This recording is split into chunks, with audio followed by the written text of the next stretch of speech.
আসসালামু আলাইকুম। কেমন আছো সবাই? আশা রাখছি অনেক বেশি ভালো আছো। আজকে আমরা বল অধ্যায়ের সিকিউ সলভ করা শুরু করব। চলো শুরু করি।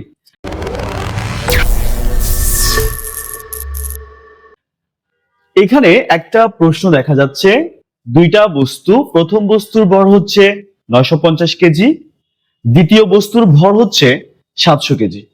এখন প্রথম বস্তুর আদিবেগ 50 কিলোমিটার পার আওয়ার, দ্বিতীয় বস্তুর আদিবেগ হচ্ছে 65 কিলোমিটার পার আওয়ার। একটা জিনিস খেয়াল করো, দুইটা বস্তু কিন্তু বিপরীত দিক থেকে আসছে। তোমাদেরকে যখন আমি বেসিক ক্লাস করিয়েছিলাম তখন কিন্তু আমি দেখিয়েছিলাম, যখন বিপরীত দিক থেকে আসে সেক্ষেত্রে ভরবেগের হিসাবগুলো কিভাবে করতে হয়। যারা দেখোনি তোমরা কিন্তু এখনই দেখে আসবা। চলো, এইখানে সংঘর্ষের আগে এই যে প্রথম যে বস্তুটা দেখতে পাচ্ছ, প্রথম বস্তুটার আদিবেগ, প্রথম বস্তুটার আদিবেগ হচ্ছে u1। স্যার আমরা প্রথম বস্তুটার আদিবেগ পাচ্ছি, প্রথম বস্তুটার আদিবেগ পাচ্ছি, কত পাচ্ছি দেখো তো বাচ্চারা? u1 সমান হচ্ছে 50 kilometre per hour, 50 kilometre per hour. So metre kilometre per hour থেকে মিটার পার সেকেন্ডে নিয়ে যাবা, জাস্ট 1000 দিয়ে গুণ করবা, 3600 দিয়ে ভাগ করবা। 50 ইন্টু 1000 ভাগ 3600 শেষ। তাহলে আমরা পাচ্ছি 13.88, 13.88 মিটার পার সেকেন্ড। প্রথম বস্তুটার আদিবেগ আমরা পেলাম। আমরা কিন্তু ফুল মান নিই, নিতে পারো 8 9 দিতে পারো, সমস্যা নেই। ওকে, আচ্ছা গেল এটা। তো দ্বিতীয় বস্তুটার আদিবেগ, দ্বিতীয় বস্তুটার আদিবেগ আমরা পাচ্ছি 65 kilometre per hour, 65 kilometre per hour.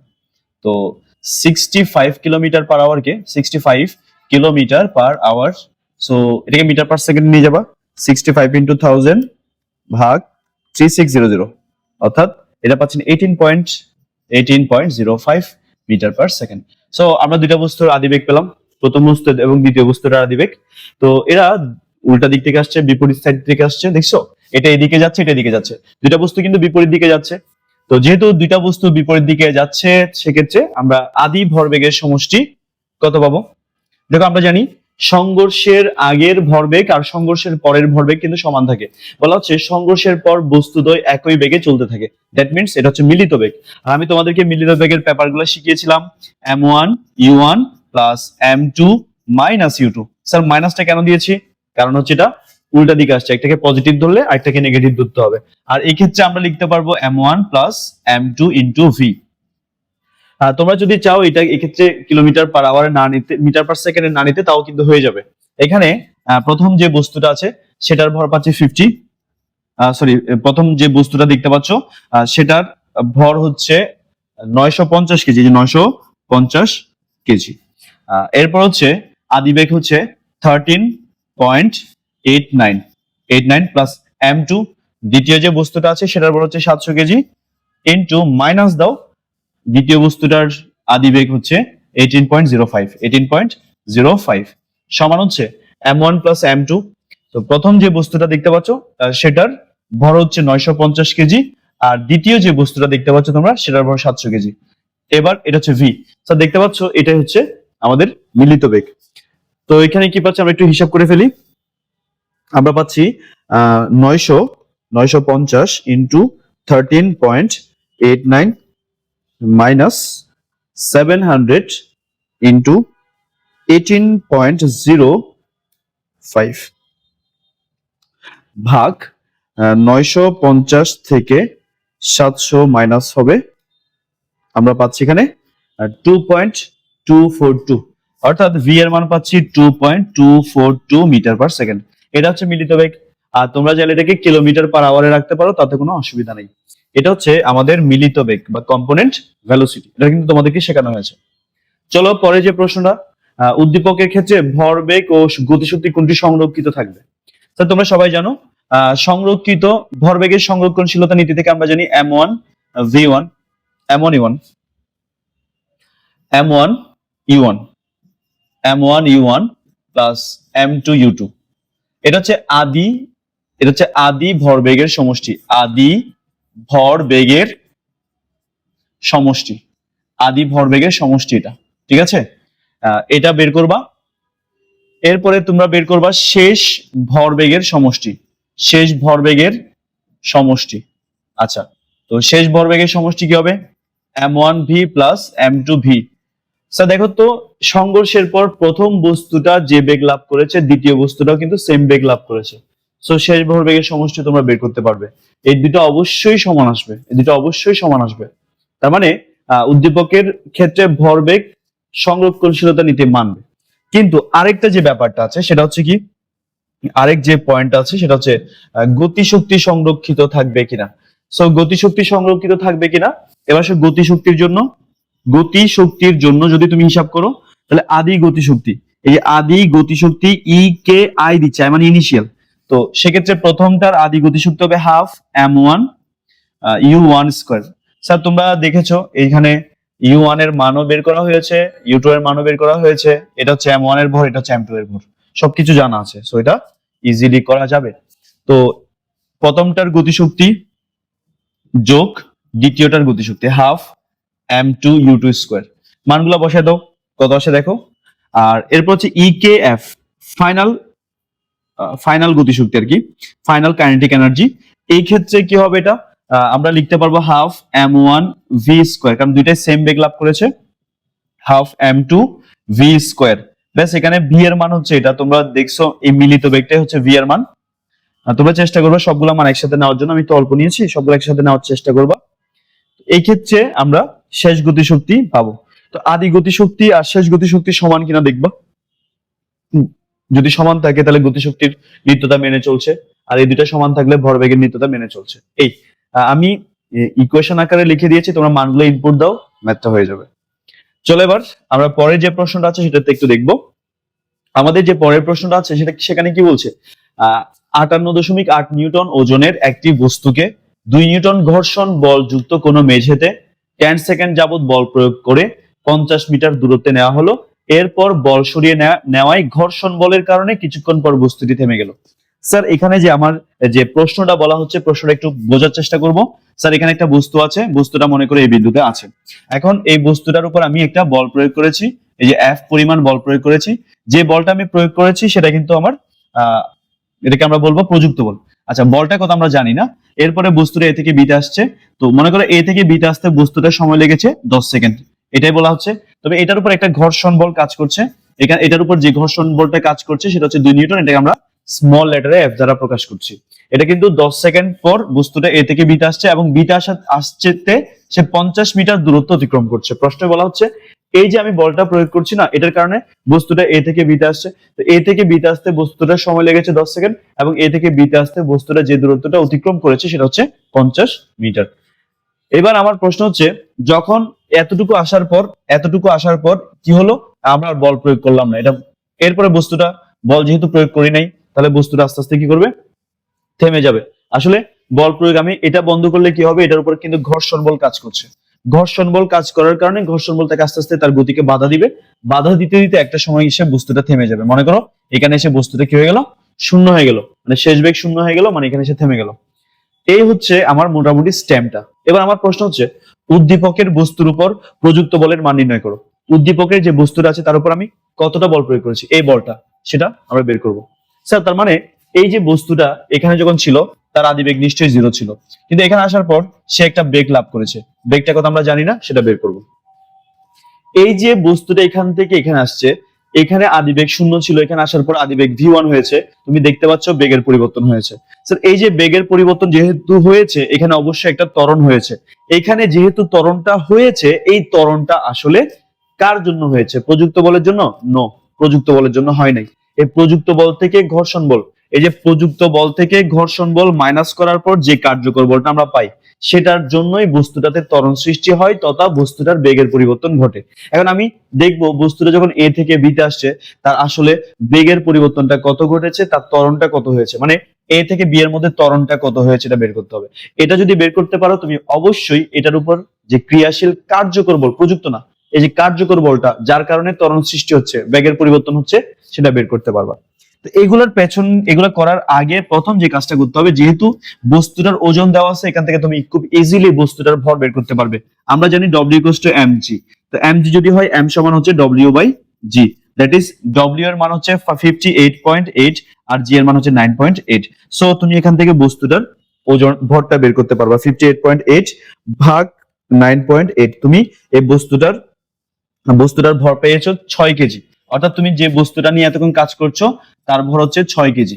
ওকে, আচ্ছা, গেল একটা ব্যাপার, বস্তুটার ভর আমরা পেয়ে গেলাম, এটা নিয়ে কোনো সমস্যা নেই। এবার আমার টার্গেট কি দেখো, উদ্দীপকের বস্তুর উপর প্রযুক্ত বলের মান নির্ণয় করো। আসলে এই বলটা, যে বল আমি ঠেলতেছি, সেই বলের মানটা বের করতে বলছে। তো এটা বের করার আগে আমি তোমাকে এই কার্যকর বলটা বের করে দিতে পারবো কিভাবে, দেখো। এই যে বস্তুটা এখান থেকে যে এখানে আসছে তার সময় লেগেছে 10 সেকেন্ড, তার স্মরণ হয়েছে 50, সে কিন্তু আদিবেগ 0 ছিল। সো এখান থেকে যেখানে আসছে তার যে ত্বরণ হয়েছে, সে ত্বরণটা কত, সেটা আমরা এই সূত্র দিয়ে বের করবো। S সমান UT plus half AT square. এই সূত্র দিয়ে আমরা খুব সহজেই এটা সলভ করে দিতে পারবো। এক্ষেত্রে S এর মান 50 আর বস্তুটার আদিবেগ 0, এই যে 0 ইন্টু T মানে 0, হাফ রাখছি, এ মানে কত, এ মানে হচ্ছে এই বস্তুটার ত্বরণ। এই বস্তুটার ত্বরণ আমি জানি না কতটুকুতে ত্বরণ, বস্তুটার উপর আমি বল প্রয়োগ করছি এ থেকে বিতে আসা পর্যন্ত, সে এই অংশের ত্বরণটা কত সেটা বের করতে যাচ্ছি। তো এই অংশের ত্বরণ যদি এ হয়, আমরা টি এর জায়গায় 10 সেকেন্ড স্কোয়ার লিখতে পারি। তো এটা 0, এটা হচ্ছে 100, আর এটা নিচে 100, দ্যাট ইজ এ। সো এ সমান হচ্ছে 1। মানে কিভাবে বুঝছো, 50 তো 2 এর সাথে 50 গুণ হয়ে 100 হয়ে গেল, তারপর 10 10 100 মানে 10 স্কোয়ার, এটা নিচে চলে আসলো, আমি এ এর মান 1 পাইছি। তার মানে বস্তুটা যখন এ থেকে বিতে আসছে তখন এক্ষেত্রে তার ত্বরণ হয়েছে 10 মিটার পার সেকেন্ড স্কোয়ার। অর্থাৎ এ থেকে বি এর মধ্যে বস্তুটা আসতে ত্বরণ হয়েছে 1 মিটার পার সেকেন্ড স্কোয়ার। তো এখানে আসার পর তার একটা বেগ লাভ করছে, এখানে সে আমার আর লাগবে না, যেহেতু আমি ত্বরণ পেয়েছি। তো এই ত্বরণটা সৃষ্টি হয়েছে কিন্তু এই কার্যকর বলের জন্য। তো সুতরাং আমরা কার্যকর বল F প্রাইম সমান লিখতে পারবো M ইন্টু A।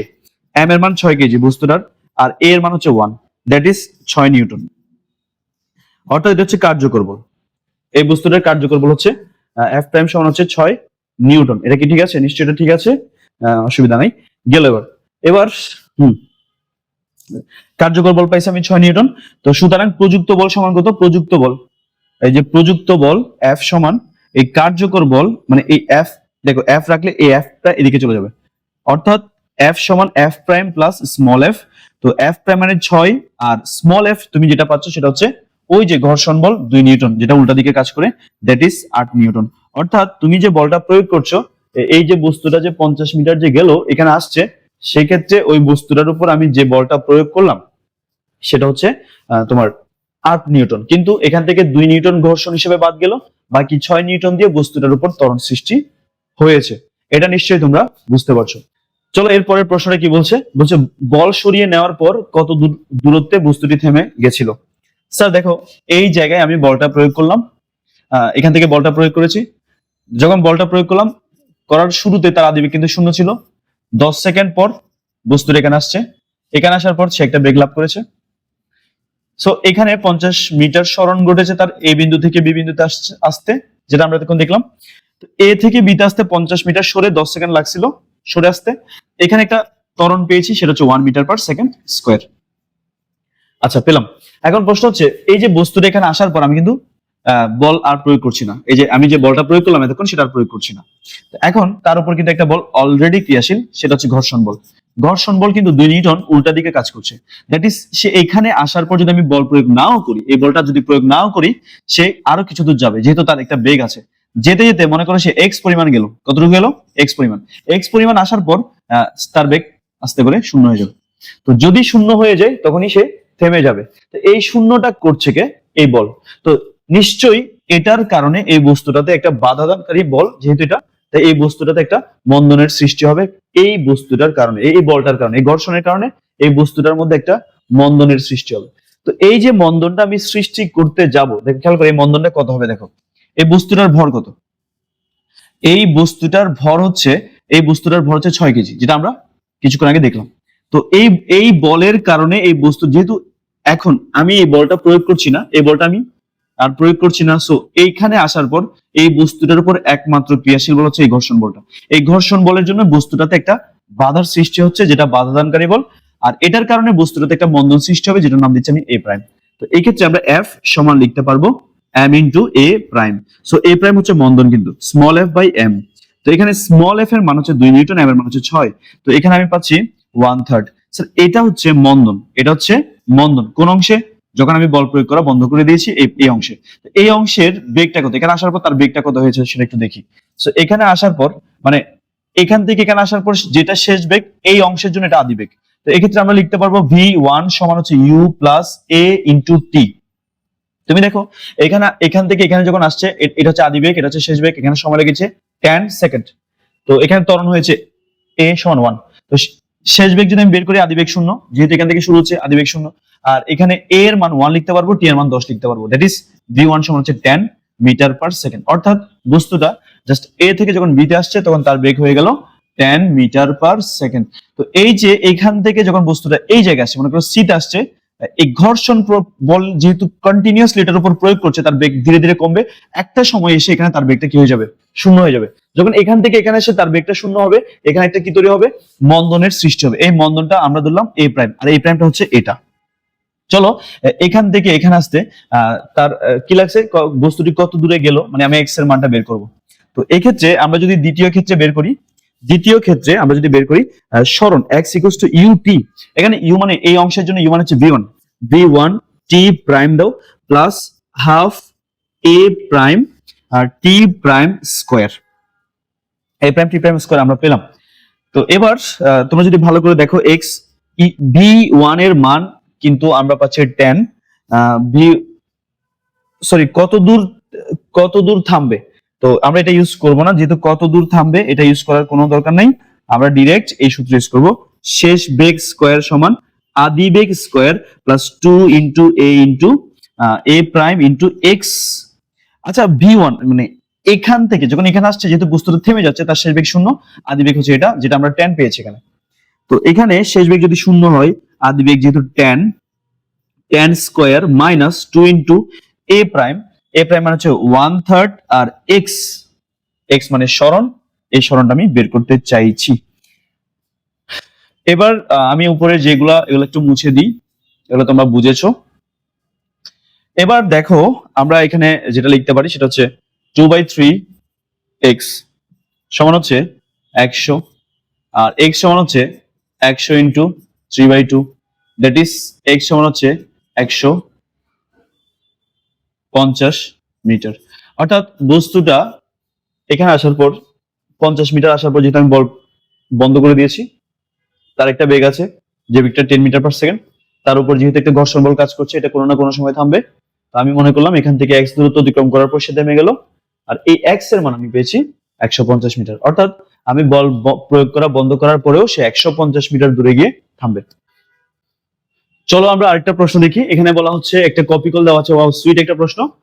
বলছে এখানে একটা অ্যাম্বরের বস্তু আছে যেটার ভর হচ্ছে 2 কেজি, এখানে একটা ঘর্ষণ সহগ দেওয়া আছে যেটাকে আমরা মিউ বলি 0.2, আর এখানে দুটো বস্তু আছে, একটার ভর 66 কেজি আর একটার ভর হচ্ছে 30 কেজি। এবার আমার প্রশ্ন দেখো, এই যে এই বস্তুটা এই তলের উপর আছে, ভালো করে খেয়াল করে, টেবিলের উপর আছে এই বস্তুটা, আর এই বস্তুটার ভর কিন্তু 2 কেজি, যেটার ওজন সোজা নিচের দিকে কাজ করে mg। সো m এর মান হচ্ছে 2 ইন্টু g এর মান হচ্ছে 9.8, তোমরা জানো সেটা। সো প্রতিক্রিয়া সেম, প্রতিক্রিয়া এটা সমান, অর্থাৎ ওজনের সমান পেলাম। এখানে একটা ঘর্ষণ সহগ আছে মিউ সমান হচ্ছে 0.2 দেওয়া আছে। তো এখানে বলছে ঘর্ষণ বল নির্ণয় করো। স্যার আমরা সবাই জানি ঘর্ষণ সহগ হচ্ছে স্মল f বাই r, অর্থাৎ ঘর্ষণ বল আর অবিলম্বিক প্রতিক্রিয়ার অনুপাত হচ্ছে ঘর্ষণ সহগ। তাহলে স্মল f সমান মিউ ইন্টু r লেখা যাবে। স্যার মিউ এর যে মানটা সেটা হচ্ছে 0.2, আর এর মান হচ্ছে mg। সো 0.2, m এর মান কত 2 কেজি, g এর মান হচ্ছে 9.8। এই জিনিসটা পেয়েছো, এটাই হচ্ছে ঘর্ষণ বল। স্যার খুবই সহজ এবং সরল একটা ম্যাথ, যারা যারা আমার ক্লাসগুলো করো নাই তোমরা একটু করে নিবা, তাহলে তোমরা ইজিলি এটা পারবা। আসো আমরা পরের যে ম্যাথটা সেটা একটু দেখি। বলা হচ্ছে ভূপৃষ্ঠে পতিত হওয়ার সময় পি বস্তুটির ত্বরণ ও অভিকর্ষজ ত্বরণের মধ্যে তুলনা করো। স্যার তোমাদের ব্রেনে আছে কিনা দেখো তো, এই ম্যাথটা আমি তোমাদেরকে করিয়েছিলাম, সেটা হচ্ছে এরকম। এই সমান হচ্ছে বড়টা থেকে ছোটটা মাইনাস করতে বলেছিলাম, W2 মাইনাস W1, নিচে তিনটার ভর একসাথে যুক্ত করতে বলছিলাম, M1 plus M2 plus M3।